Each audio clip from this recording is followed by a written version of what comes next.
Mereka adalah para maling kelas kakap yang telah merugikan keuangan negara hingga mencapai triliunan rupiah dan telah membuat jutaan rakyat Indonesia menderita. Berikut daftarnya.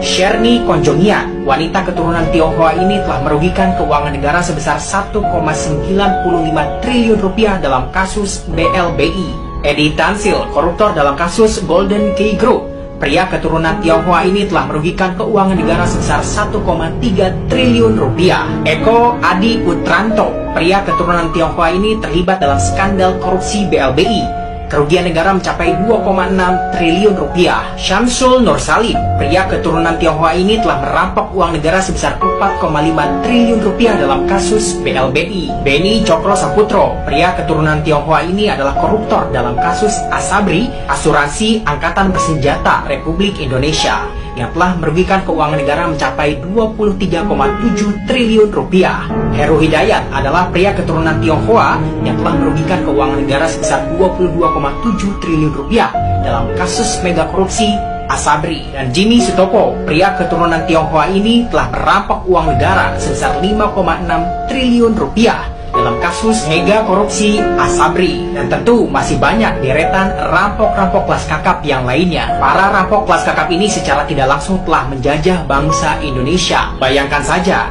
tidak tanggung-tanggung mereka telah merampok uang negara, tidak hanya 1 miliar, 10 miliar, 100 miliar, tapi puluhan triliun rupiah yang menyebabkan jutaan rakyat Indonesia menderita akibat ulah mereka. Kita, bangsa Indonesia, harus membuka mata kita bahwa musuh utama bangsa Indonesia saat ini bukanlah radikalisme, bukanlah intoleransi, bukan para ulama, bukan oposisi, bukan orang-orang yang kritis terhadap pemerintah, melainkan penjajahan secara halus yang dilakukan oleh oknum-oknum tertentu untuk merusak bangsa ini, untuk memenuhi ambisi pribadi dan kelompok mereka dengan cara menjarah dan merampok uang negara.